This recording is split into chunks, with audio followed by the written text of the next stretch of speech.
I stood in Vanessa's marble foyer. Her voice carried from the great room, loud and excited. He's going to be gone in 6 months.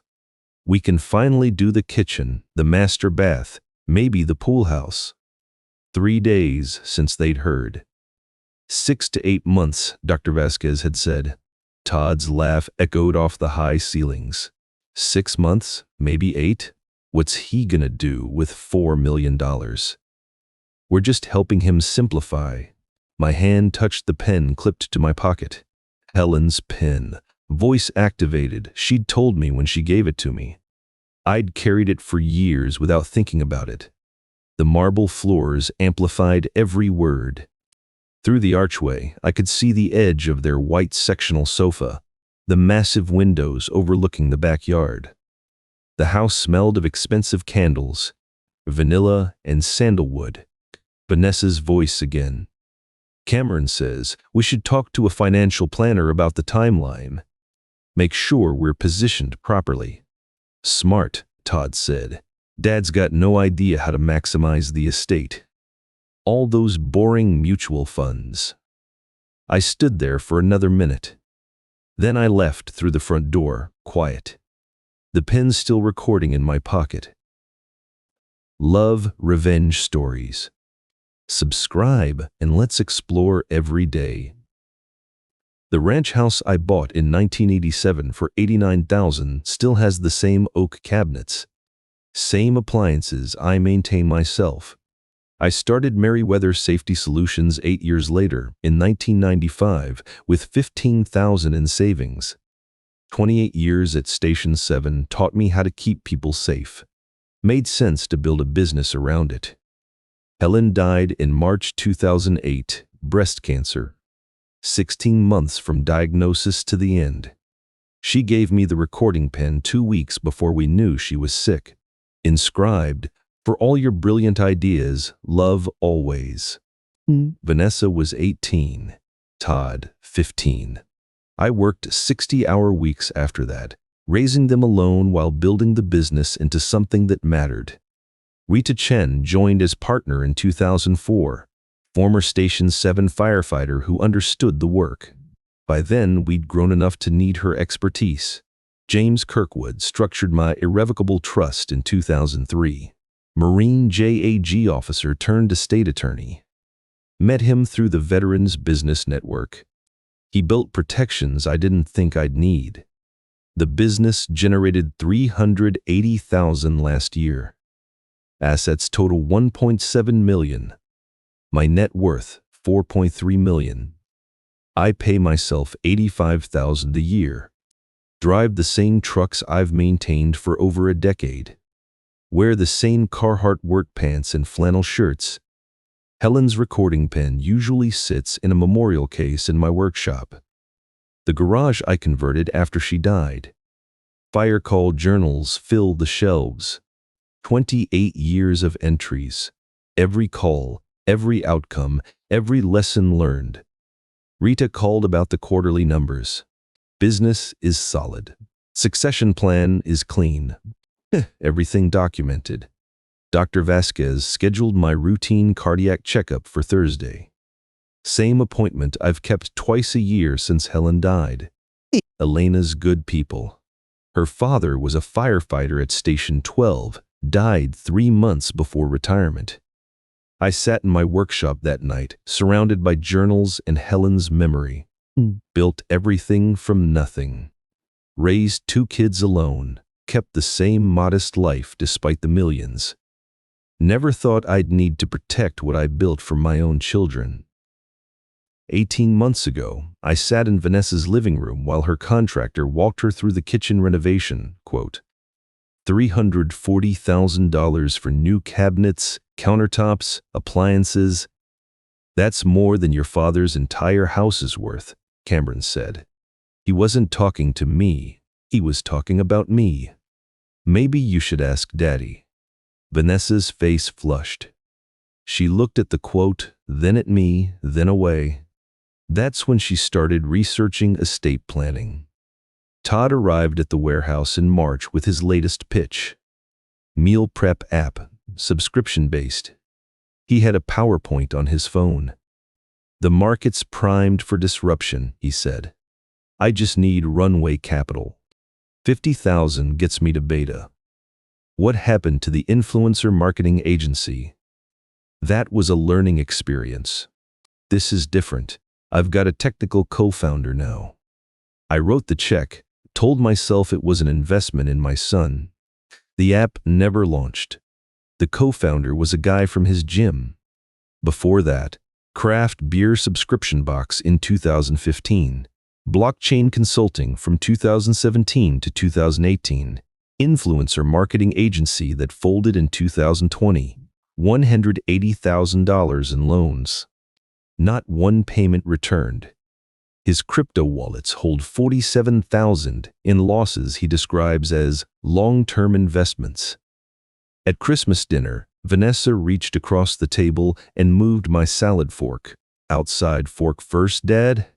Her smile was practiced, like she was correcting a child. Cameron laughed into his wine glass.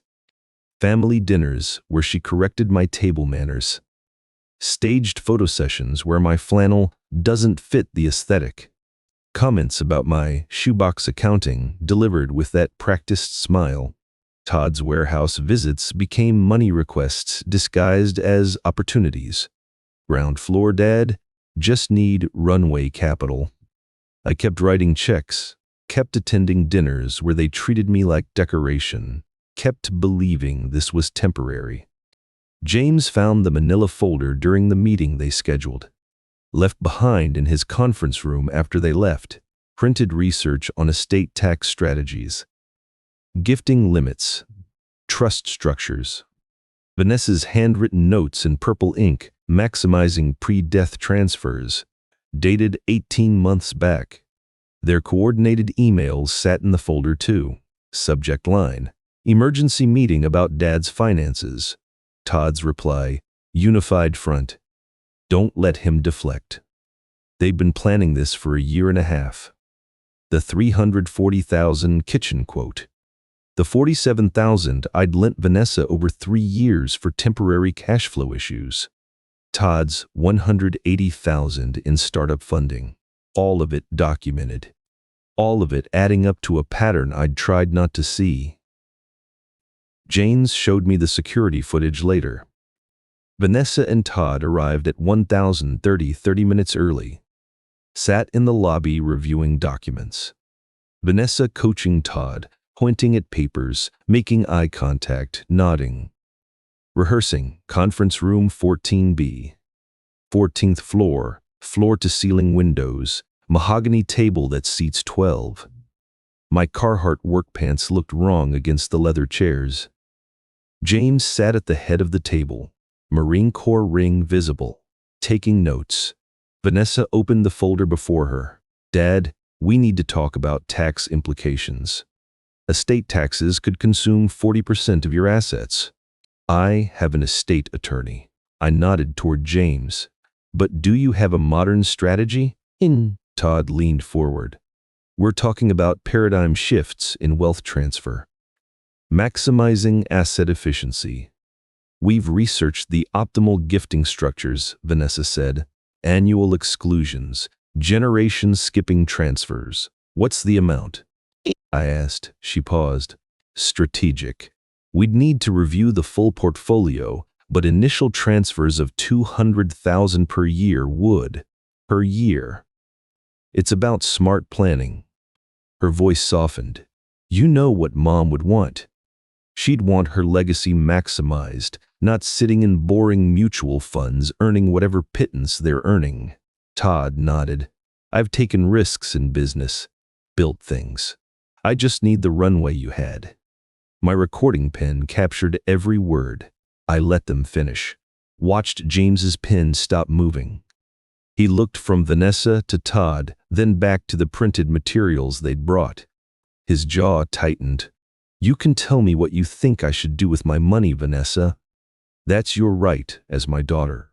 But you don't get to tell me what I'm going to do with it." I stood, left without commitment. James walked me to the elevator, pressed the button, waited until the doors closed before speaking. That wasn't a family conversation. I know. That was a coordinated operation.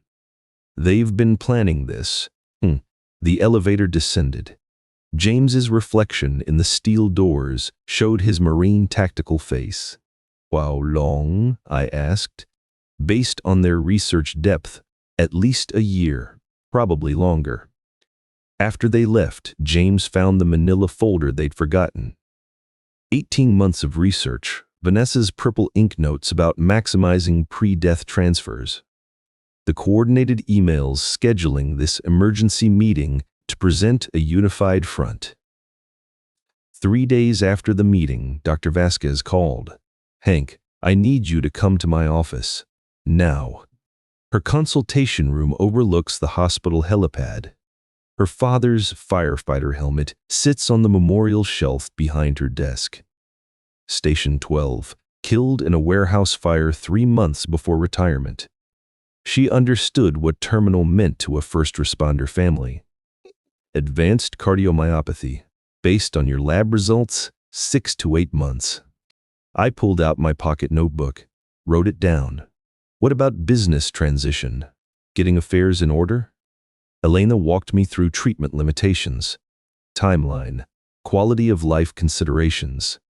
I took notes, same notebook where I tracked maintenance schedules and supply orders. Your children are listed as emergency contacts, she said. I should call them. I'll tell them myself. She called anyway. They arrived within the hour. Elena repeated the diagnosis. Clinical, precise. Vanessa's first question came 90 seconds later. How quickly will the deterioration progress? Not about treatment options. Not about clinical trials. Just timeline. Elena documented every word in her patient file.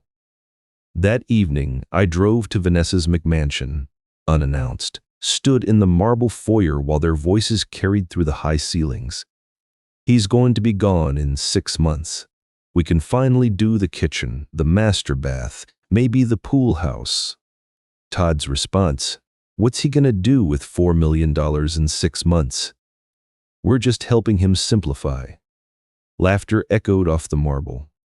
The recording pen in my pocket captured 14 minutes. Rita called at 11 that night. Todd showed up at the warehouse. Drunk. What did he say? He was bragging about the timeline, about how you'd finally stop being stubborn about the money. She paused. Hank, he said something about helping the process along, like it was a joke, but not a joke. No, not a joke. I drove home, sat in my workshop surrounded by fire call journals and Helen's memorial corner. Synced the pen to my computer. 6 weeks of recordings. Conversations I never knew were captured. The ambush meeting, the celebration, Todd's warehouse threat. Everything documented. I whispered to the empty room. Every single word. 3 days later, Elena called again. Hank, come to my office immediately. I sat across from her Thursday morning. Or same consultation room. Same memorial shelf. The lab mixed up your samples. She held 2 sets of results. Put them side by side on her desk. System upgrade last week. Temporary technician mislabeled specimens. Your sample got flagged with another patient's results. She pointed to the first report. This shows advanced cardiomyopathy. Catastrophic cardiac deterioration. She slid the second report forward. This is your actual result. Cardiac function normal. Cholesterol down from last year. Blood pressure stable. I looked at both reports. Same name, different data. I've filed an incident report, she said. This violates every protocol about patient safety. But there's something else. She pulled out her patient notes. I was in the room when your daughter asked how quickly deterioration would progress. She wasn't asking about treatment. She was asking about your timeline.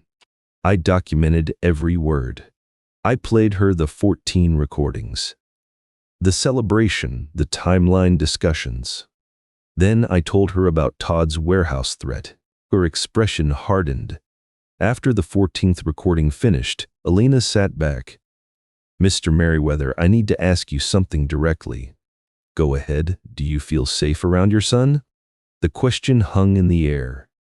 I thought about Todd's warehouse comment, about helping the timeline along. "Yeah, I don't know," I said. I called James from her office. He arrived within the hour.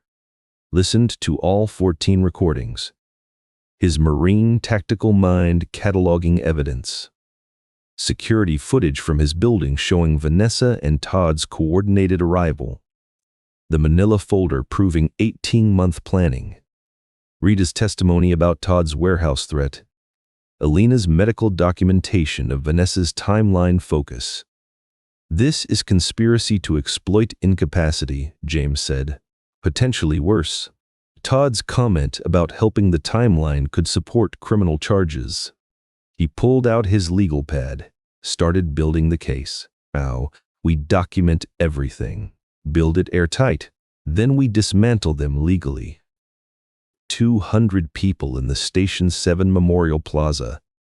Saturday morning, 10 a.m., folding chairs in rows facing the granite wall engraved with fallen firefighters' names, American flag and firefighter flag flanking the podium.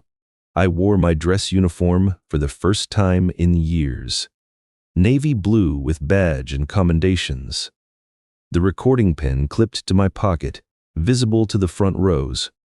Chief Delgado introduced me. Former rookie I'd mentored in the 90s. He knew why I'd requested speaking time. I took the podium. "I want to talk about legacy, to what we leave behind.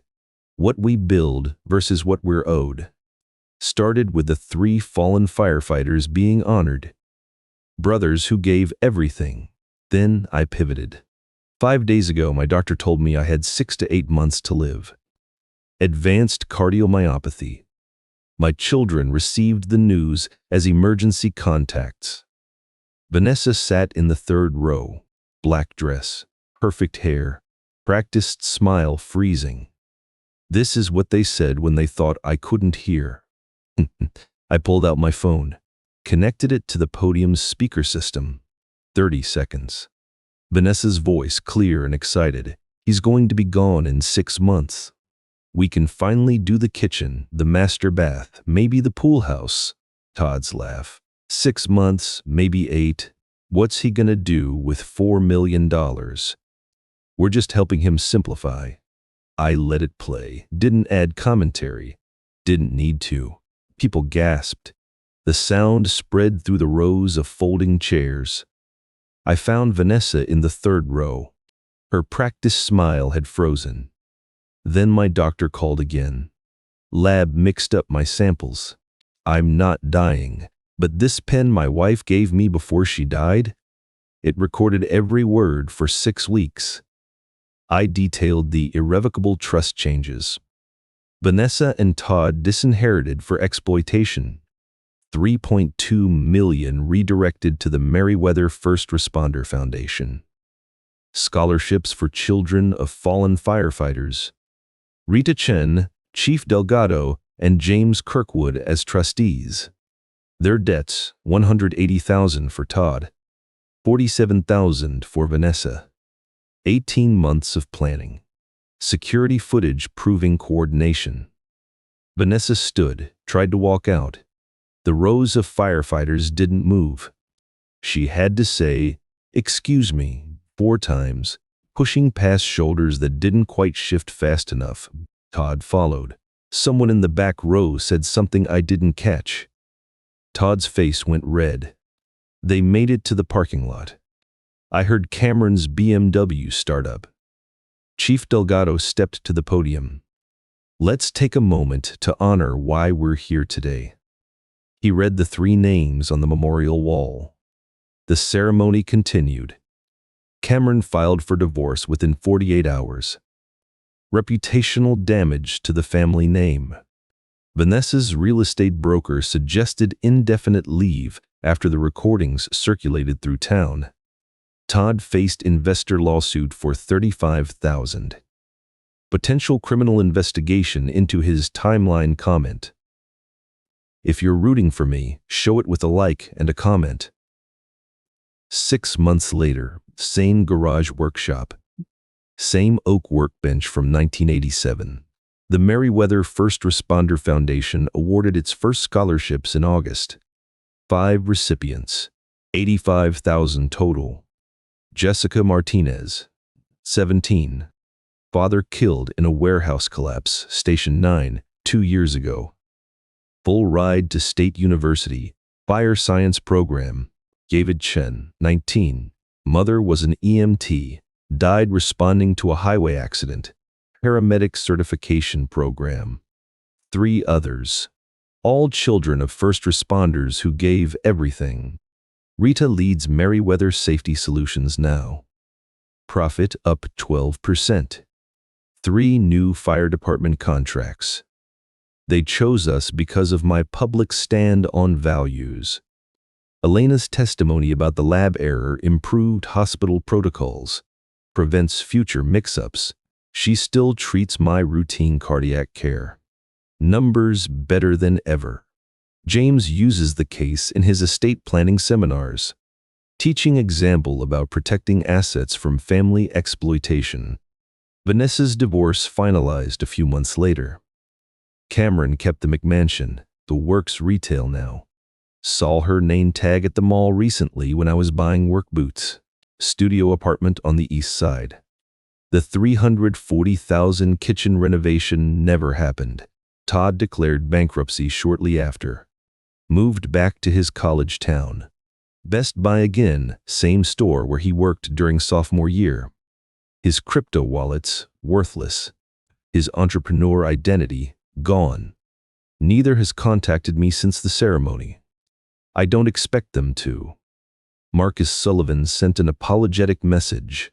Said he should have warned me earlier about Todd's bar bragging. Helen's recording pen sits on my workbench. I carry it daily now. Foundation planning meetings. Business ideas, the purpose she intended. I added an entry to my fire call journal last night. Final lesson learned after 40 years. Some fires you fight with water. Some you fight with truth. Both require the same thing, showing up, staying calm, and trusting your training. Document everything. Trust the evidence. Let the truth speak for itself. Helen's memorial corner stays pristine. Her photos. The empty case where the pen used to sit before I started carrying it again.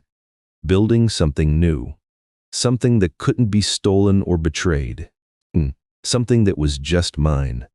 And for the first time in years, no invisible ledger of resentments to balance.